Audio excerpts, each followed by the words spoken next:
Class में सीख ली थी कि अगर दो पैरेलल लाइन हैं तो उनकी क्या स्पेशलिटी है।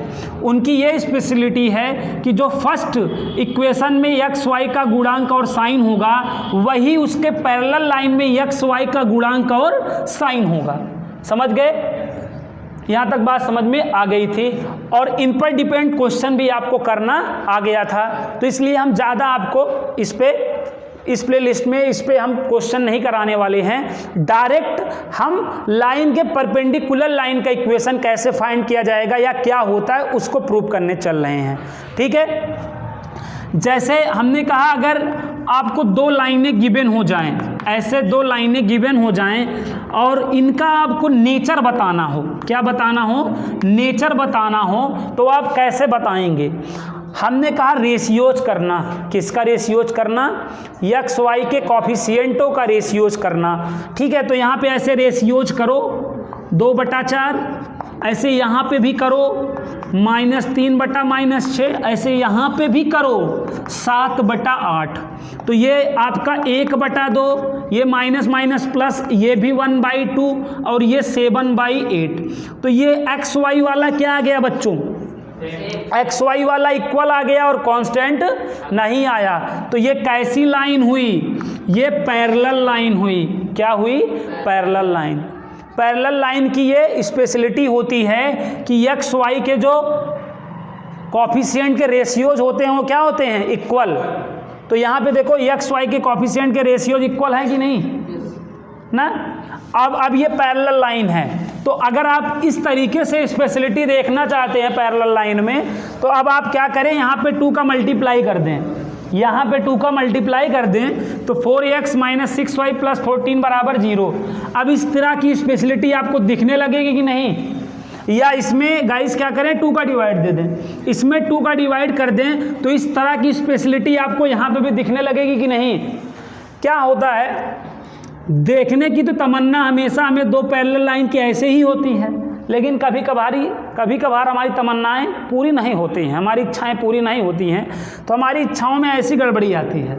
और ऐसी गड़बड़ी जब भी आए, जब भी एक्स वाई के कॉफिशिएंट का रेशियो इक्वल आ रहा है, मतलब पैरेलल लाइन ही है, तो इसका मतलब आपको कुछ का डिवाइड या कुछ का मल्टीप्लाई करने पे ये स्पेशलिटी दिख जाएगी। समझ गए बात को? लेकिन सपोज एक्स वाई का कॉफिशिएंट इक्वल नहीं आया होता, यही क्या होता है, नॉट इक्वल आया होता, तो इंटरसेक्टिंग लाइन हो जाती। क्या हो जाती? इंटरसेक्टिंग लाइन हो जाती, लाइन ऐसे हो जाती। समझ रहे हैं ना? और सपोज ये तीनों इक्वल आ गए होते, तीनों इक्वल आ गए होते तो अगली ना कोइंसिडेंट लाइन्स हो जाती। क्या हो जाती? कोइंसिडेंट लाइन्स हो जाती, संपाती रेखाएं हो जाती। ठीक है, तो ये सब बातें हमारे दिमाग में हैं, हमारे माइंड में हैं। ठीक है, इन बातों को ध्यान में रखते हुए आज का क्लास इसके आगे का है। ठीक है, ये तीनों बातें दिमाग में हैं। अगर equation of a two line इस तरह गिवन कर दिया जाए और हमको नेचर बताना हो, क्या बताना हो? Nature, not a creature. तो नेचर बताना हो तो क्या करेंगे, समझ गए? रेशियोज करेंगे ना। हमारे हीरोज होते हैं ना, जीरोज, ऐसे रेशियोज करना है। किसका? समझ गए? किसका? एक्स वाई कांस्टेंट का, एक्स वाई और कांस्टेंट का। अगर एक्स वाई का रेशियो इक्वल आ रहा है तो पैरेलल लाइन, एक्स वाई का पैरेलल नहीं आ रहा तो इंटरसेक्टिंग लाइंस होंगी। अगर तीनों इक्वल आ गए तो कोइंसिडेंट लाइंस होंगी, संपाती रेखाएं होंगी। ठीक है, यहाँ तक बात समझ में आ गया? अब मैं आपको परपेंडिकुलर लाइन की विशेषता बताने चल रहा हूँ। ठीक है, ध्यान समझिएगा। ये बच्चों देखिए, ax + by + c = 0, ये आपको लाइन गिवन है। ठीक है, एक लाइन गिवन होगी, ax + by + c = 0, equation of a line given है। हमें इसके परपेंडिकुलर लाइन का इक्वेशन बताना है। ठीक है, एक लाइन गिवन है ax + by + c = 0 और हमें इसके परपेंडिकुलर लाइन का इक्वेशन बताना है या प्रूफ दैट करना है, तो हम कैसे करेंगे? अगर ये लाइन गिवन है और इसके में परपेंडिकुलर लाइन का इक्वेशन बताना हुआ बच्चों, तो हमेशा क्या होगा आपको मैं बताऊं, जो x का कॉफिशिएंट है उसको y को दे दो, जो x का कॉफिशिएंट है उसको किसको दे दो? y को, और जो y का कॉफिशिएंट है उसको किसको दे दो? समझिएगा, लाइन के परपेंडिकुलर लाइन का इक्वेशन आपको राइट करना बता रहे हैं हम।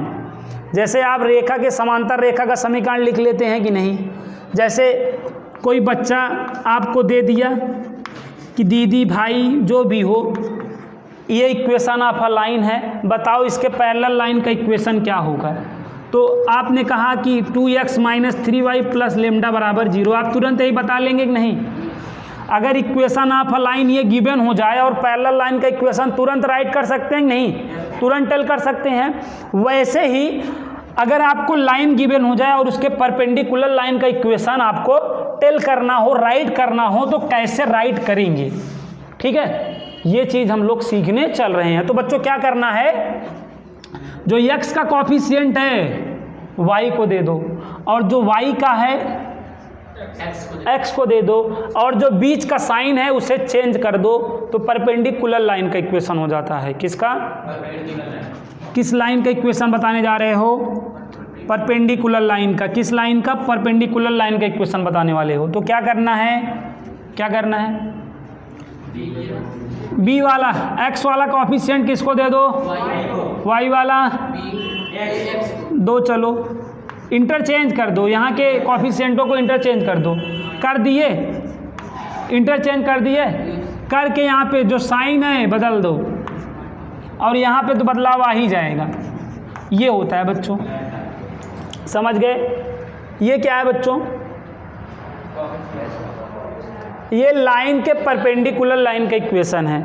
अगर लाइन गिवन हो, उसके परपेंडिकुलर लाइन का इक्वेशन बताना हो तो हमेशा ये होगा, ठीक है। ये क्यों होगा अभी मैं प्रूव करने वाला हूँ, ये क्यों होगा अभी मैं प्रूव करने वाला हूँ। लेकिन हमेशा याद रखिएगा, लाइन के परपेंडिकुलर लाइन का इक्वेशन ऐसे ही रिटर्न किया जाता है, समझ गए। इसी बात पर एक आपको मैं और प्रैक्टिकल प्रॉब्लम दे रहा हूँ। जैसे ये 2x - 3y या +3y + 7 = 0 है, ठीक है। मैंने कहा इसके परपेंडिकुलर लाइन का इक्वेशन बताओ, तो आप क्या कहोगे, इंटरचेंज कर दोगे। इंटरचेंज करो ना, ये यहाँ पे, ये यहाँ पे क्या हो जाएगा, यहाँ पे चेंज हो जाएगा, लेम्डा 0 हो गया। तो लाइन के परपेंडिकुलर लाइन का इक्वेशन इस तरीके से आप टेल कर लोगे कि नहीं, राइट कर लोगे कि नहीं, समझ गए। अब ये क्यों ऐसा होता है, ये तो आपको प्रूव करने पे ही पता चलेगा कि क्यों x का कॉफिशिएंट a को चला जाता है, एक वाला x का कॉफिशिएंट y को और y का b को क्यों चला जाता है, x को क्यों चला जाता है, ये तो आप डिराइव करोगे तभी पता चलेगा। लेकिन ये तरीका है गिवन लाइन से परपेंडिकुलर लाइन का इक्वेशन रिटर्न करने का, समझ गए कि नहीं बात को, ठीक है। सबको आ गया समझ में। इसी बात पर एक और मैं आप लोग से पूछ ले रहा हूँ, ठीक है, देखता हूँ कौन बता पाता है ना। यहाँ पे मैं देख लेता हूँ कौन बता पाता है। 4x + 5y - 8 = 0। तो आदर्श बताएं इसके परपेंडिकुलर लाइन का इक्वेशन क्या होगा। Yes Adarsh, you can tell, बताओ बच्चों, डरो मत। दीपक आप बताओ। सर 5x शाबाश, -4y यस, प्लस लेम्डा = 0। बस यही है। क्या करना था, बदलाव, इंटरचेंज, राइट वाला लेफ्ट के लेफ्ट को राइट के प्लेस पे, ठीक है। इंटरचेंज करने का मतलब समझते हो, राइट वाला हैंड लेफ्ट हैंड पे उखाड़ के लगा दो और लेफ्ट वाला, तो बस यही करना है। तो परपेंडिकुलर साइन भी बदल जाएगा ना, तो यहाँ पे ना इसका साइन हो चाहे वो हमेशा प्लस लेम्डा करो, ठीक है, हमेशा प्लस लेम्डा। इसी लेम्डा में हर चीज़ है, प्लस है, माइनस है, 0 है, सब कुछ है यहीं में ना। वो ये इसको बैलेंस कर देगा, समझ गए ना। तो क्या करना है समझे, y वाला ये हाथ हमको दे दो, तो y का कॉफिशिएंट x कहेगा हमको दे दो, और हमारा वाला तुम रख लो और चिन्ह बदल दो। ऐसा करना, परपेंडिकुलर लाइन का इक्वेशन हो जाएगा। बताइए, बेसिक बात है, इसको याद रखिए, तभी बात आगे बढ़ेगी, तभी रिश्ता आगे बढ़ेगा। यहाँ तक बात आ गया, अब बढ़ाते हैं आगे। देखिए, सुनिएगा और समझिएगा। ये रही वो लाइन, कौन वाली लाइन है, जो गिवन है, ये गिवन लाइन है, ये गिवन लाइन का इक्वेशन है भाई, है ना। आपको क्या करना है, ये परपेंडिकुलर लाइन है, ये L1 आपको गिवन है, L1 का इक्वेशन आपको गिवन है, L2 का इक्वेशन अपने को चाहिए है, ना। तो कैसे करेंगे, आइए इसी चीज़ को समझते हैं।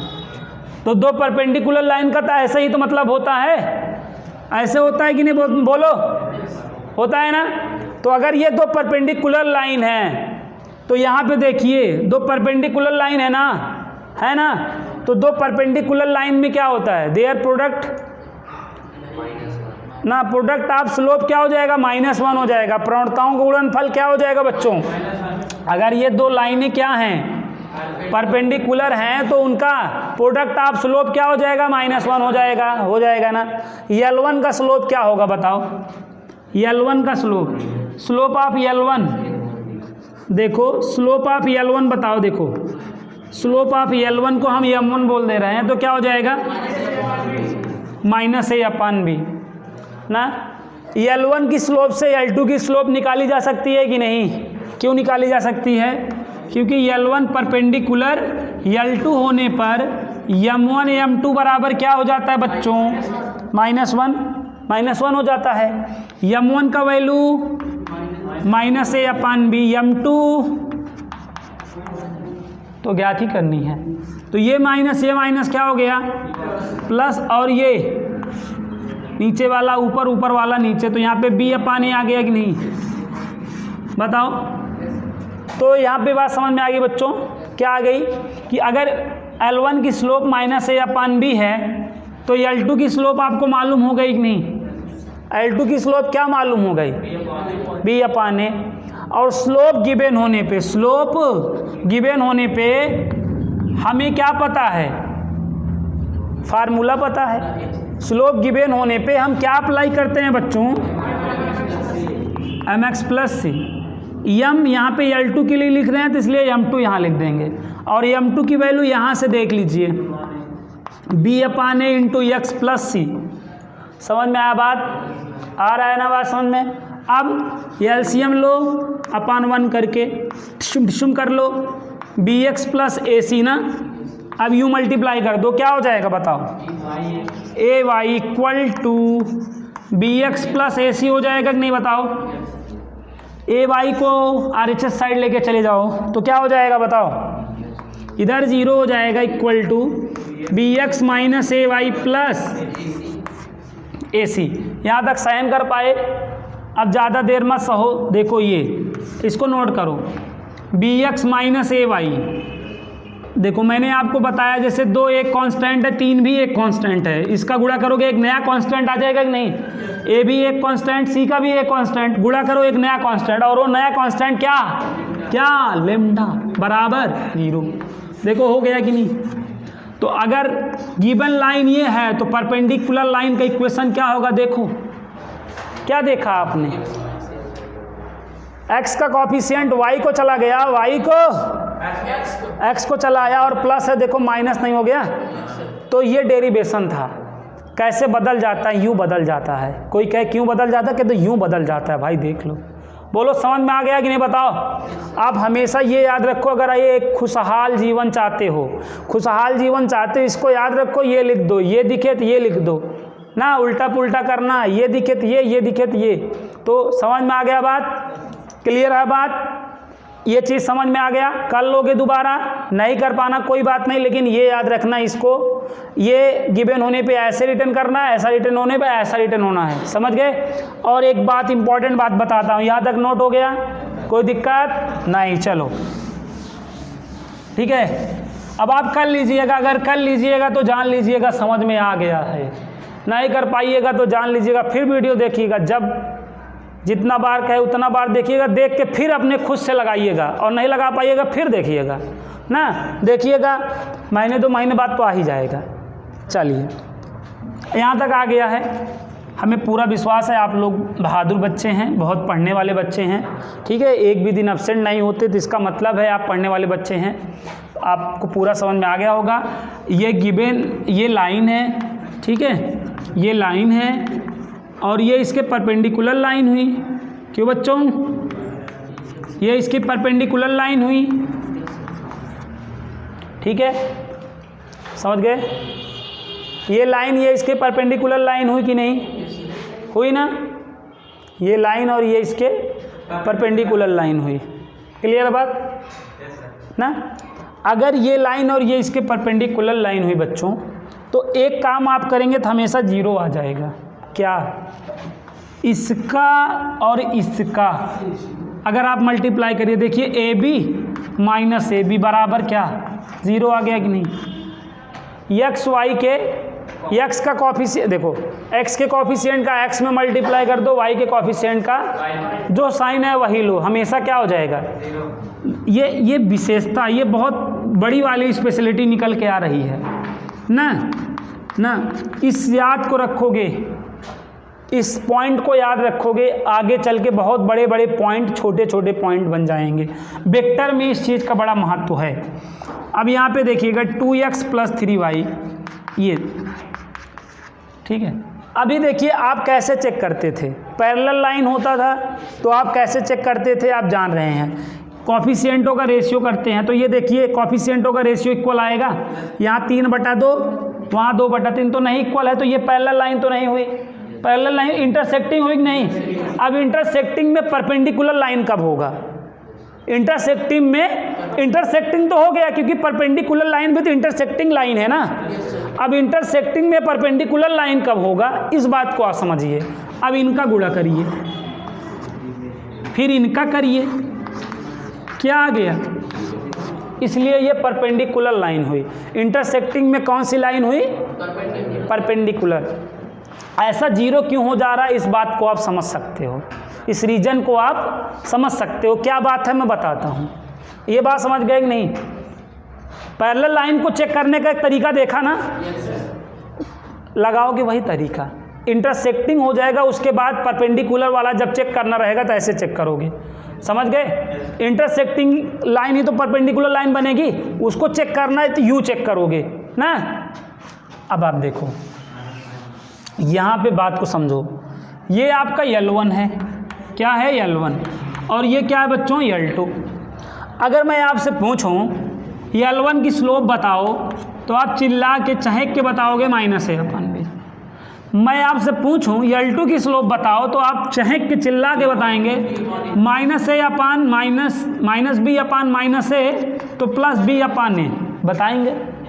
अब मैं कहूँगा L1 परपेंडिकुलर L2, सही बात है, तो आप कहेंगे यस सर, तो M1 M2 बराबर भी -1 हो जाएगा। हमने कहा बहुत अच्छी बात। अब यहाँ पे M1 की वैल्यू देखो -a/b है ना, और M2 की वैल्यू क्या है देखिएगा b/a = -1। ये माइनस क्या हो गया बच्चों, प्लस। और ये देखो ये AB हो गया कि नहीं, अपान BA, या AB ही होगा ना, बराबर क्या 1 हुआ ना, तो AB बराबर क्या हो गया AB, और AB - AB बराबर क्या हो गया 0 हो गया कि नहीं। तो दो परपेंडिकुलर लाइंस हैं, तो इस तरीके से M1 M2 बराबर -1 होगा। तो जब आप ये तरीका आप अप्लाई करेंगे तो इसका और इसका सब्ट्रैक्ट कर दिए तब भी 0 आ जाए, या ऐसे देख लीजिए 0 नहीं आ जाएगा। मैंने क्या कहा, इनका मल्टीप्लाई करके जो आएगा कर देंगे तो हमेशा 0 आ जाएगा। क्यों आ जाएगा, यूँ आ जाएगा यार। समझ गए बात को कि नहीं, समझ में आ गया है ये पॉइंट। चलिए बहुत अच्छी बात, तो यहाँ तक समझ में आ गया।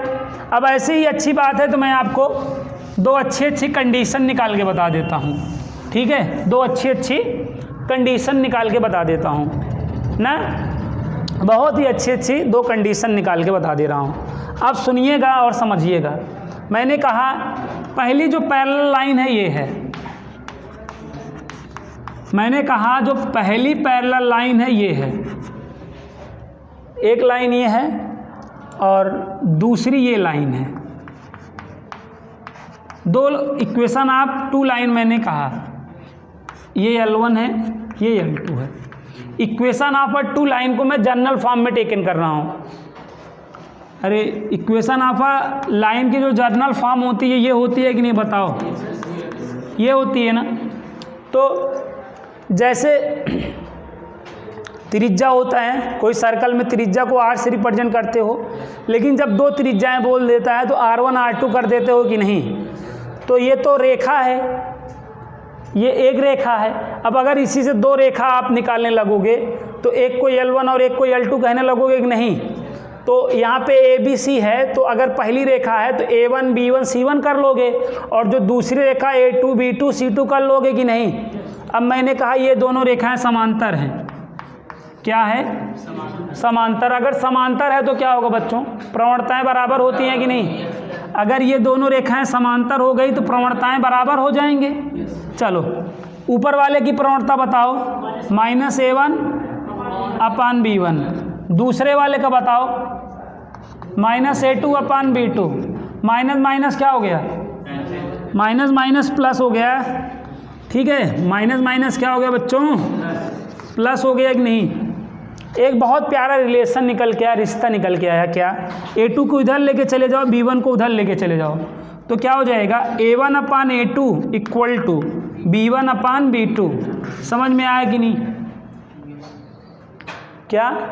बहुत ही प्यारा रिलेशन निकल के आया, बहुत ही प्यारा संबंध निकल के आया कि अगर दो रेखाएं इस तरह दी हैं, दो रेखाएं अगर हमारी ये हैं, ये दो रेखाएं हमारी हैं, तो अगर समांतर हैं तो A1 अपान A2 B1 अपान B2, मतलब ये x का कॉफिशिएंट का रेशियो और y का कॉफिशिएंट का रेशियो इक्वल आएगा। क्यों आएगा देख लो, क्योंकि अगर दो समांतर रेखाएं हैं तो प्रवणताएं समान होती हैं। तो प्रवणता वाला जब कॉन्सेप्ट लगाया तभी तो A1 अपान A2 B1 अपान B2 हो गया।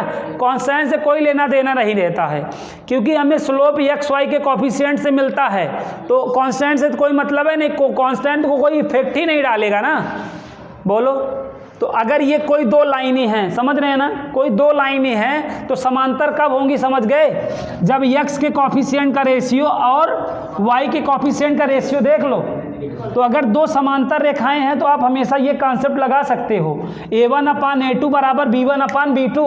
ये कॉन्सेप्ट लगाने की ज़रूरत नहीं है, ये कॉन्सेप्ट याद रखो। नहीं, अब इस पे मैं आपको एक गर्मा गर्म क्वेश्चन सिखा दूं तो आपको मज़ा आ जाएगा। कैसे मैं बताऊं? ऐसे देखिएगा, बहुत ही प्यारा क्वेश्चन ले रहा हूं मैं, बहुत ही प्यारा क्वेश्चन है। तो 2x प्लस 3y प्लस 7 बराबर 0।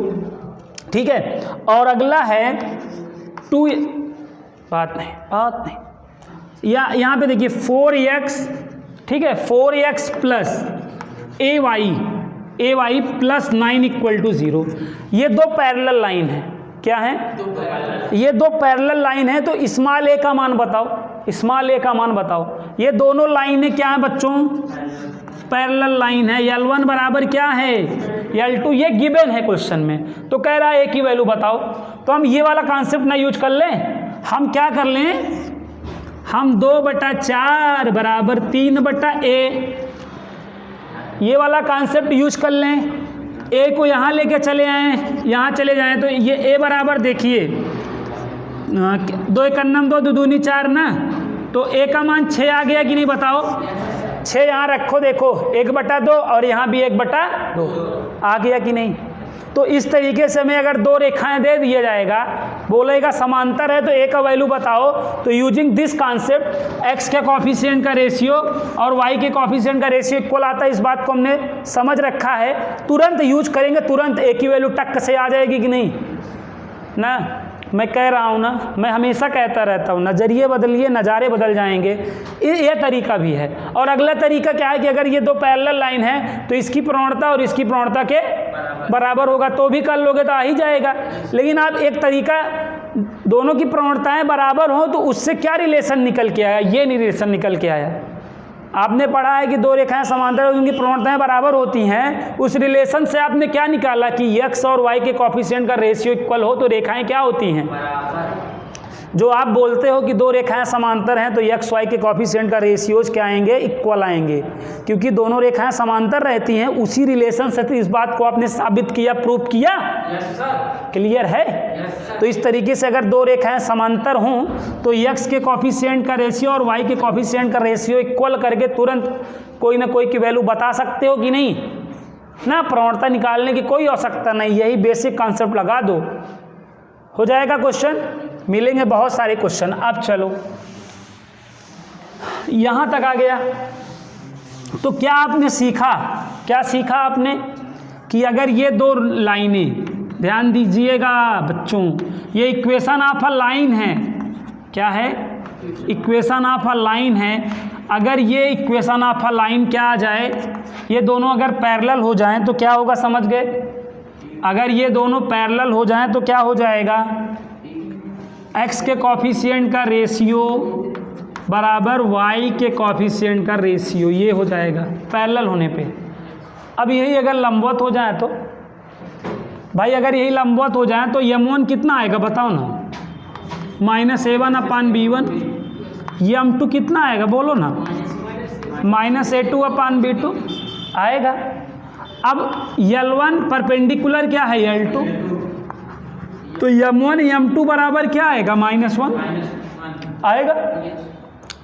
अब यहाँ पे देखो m1 की वैल्यू वहाँ से देख लो, -a1/b1। ये सारे कॉन्सेप्ट आपको बुकों में देखने को मिलते हैं, तो समझाने का प्रयास कर रहा हूँ, समझ लो ना। m2 का वैल्यू क्या होगा, -a2/b2 इक्वल टू -1।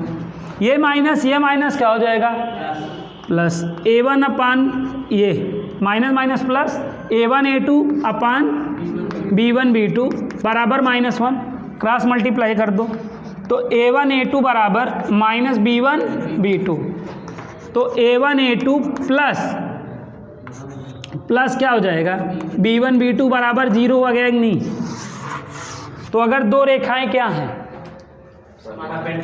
लंबवत हैं, अगर दो रेखाएं परपेंडिकुलर हैं तो क्या हो सकता है, समझ गए? Yes sir.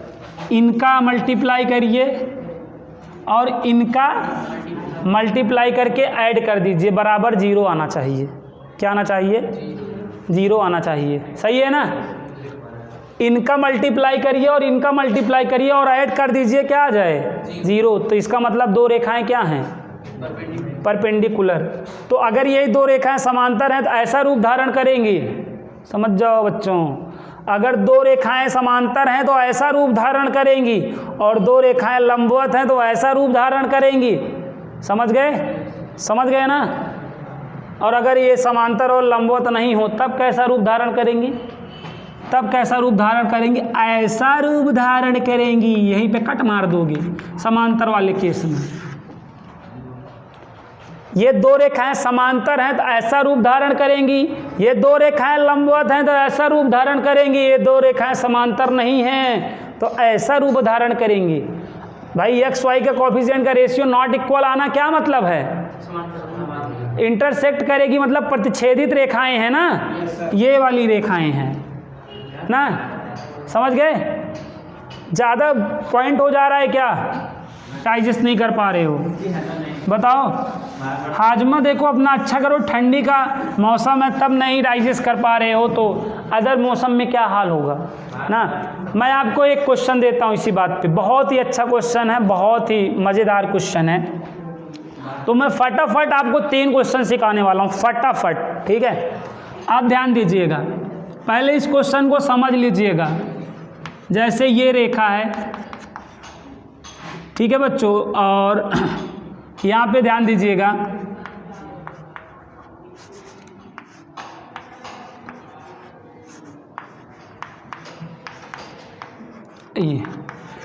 ये दोनों रेखाएं लंबवत हैं, ये रेखा ये दोनों रेखाएं एक दूसरे के क्या हैं, लंबवत। आपको कह रहा है पी का मान बताओ, क्या ये दोनों रेखाएं एक दूसरे के क्या हैं, लंबवत, तो कह रहा है पी का मान बताओ। तो आपको क्या करना है, इसका गुणा कर देना है, कर दिए, इसका गुणा कर दीजिए और करके ऐड करना है, करोगे ऐड हो जाएगा सब्ट्रैक्ट, क्योंकि ये प्लस माइनस माइनस हो गया ना, बराबर हमेशा क्या होगा।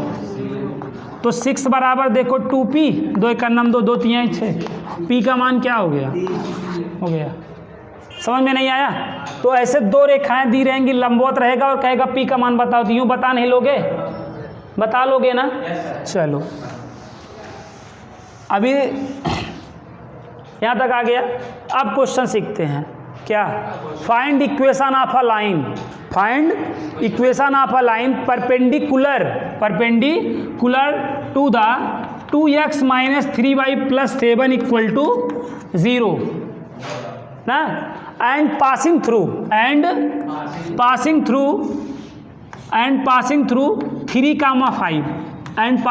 3,5 ये क्वेश्चन है। क्वेश्चन क्या है सुनिएगा, उस रेखा का समीकरण ज्ञात करो जो बिंदु 3,5 से होके जाती है और 2x minus 3y plus 7 equal to 0 पर लंब है। समझ गए? Find equation of a line passing through point 3,5 और perpendicular to the 2x minus 3y plus 7 equal to 0। Question क्या है, समझ पाए? इस लाइन के परपेंडिकुलर लाइन का इक्वेशन फाइंड करो जो किस पॉइंट से जा रहा है? 3,5। दो मेथड सिखाने वाला हूँ, ये एक ही क्वेश्चन में है। सरकारी और प्राइवेट दोनों तरीका सीखो। ये कौन वाली लाइन है? ये वाली लाइन हो गई। मतलब इनमें किसी को भी कर सकते हो ना। बोलो, यहाँ तक आया कि नहीं समझ में? यहाँ तक आ गया है? ये आपका L1 है, ये L2। आपको किसका इक्वेशन बताना है? L2 का। और L2 पे कौन सा पॉइंट है? 3,5। ठीक है, तो आप सरकारी मेथड देखो, लेट करोगे माना ना, क्या लेट करोगे, क्या मानोगे? 2x minus 3y plus 7 equal to 0 ना। इसके परपेंडिकुलर लाइन का इक्वेशन मानोगे। इसके परपेंडिकुलर लाइन का इक्वेशन क्या होगा बताओ?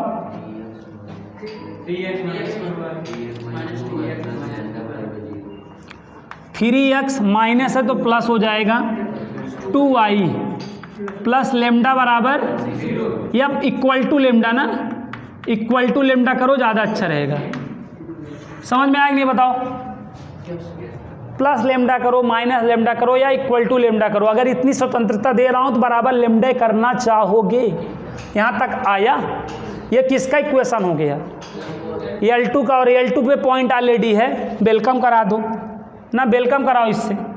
तो क्या हो जाएगा? ये x कामा y रखो ना यहाँ पे, तो 3 त्रिका 9, 5 दूनी बराबर लेमडा का मान क्या हो जाएगा? 19। यहाँ रख दो, देखो हो गया आंसर। ये पहला तरीका आप लोगों ने समझा। 3x प्लस 2y माइनस 19 बराबर 0। देख लो, जो कल वाला हमने सीखा था, पैरेलल वाला केस सीखा था, वैसे ही परपेंडिकुलर। तो अगर आपको ये चीज़ रिटर्न करना आता रहेगा तो कितना ईजिएस्ट वे में आप सॉल्व कर लेंगे बताइए? सरकारी मेथड है और बहुत ही ईजिएस्ट मेथड है अगर थोड़ा सा ध्यान में रहे तो। मान लीजिए ये मेथड आप भूल जाएं तो क्या करेंगे? तब के लिए आपको तरीका बता रहे हैं दूसरा। ये तरीका समझ में आ गया सभी बच्चों को? चलिए आप दूसरे तरीका देख लीजिए, सेकेंड वाला मेथड देख लीजिए बच्चों। ये लाइन और ये लाइन एक दूसरे के क्या हैं? लंबवत हैं, पिक्चर में दिख रहा है।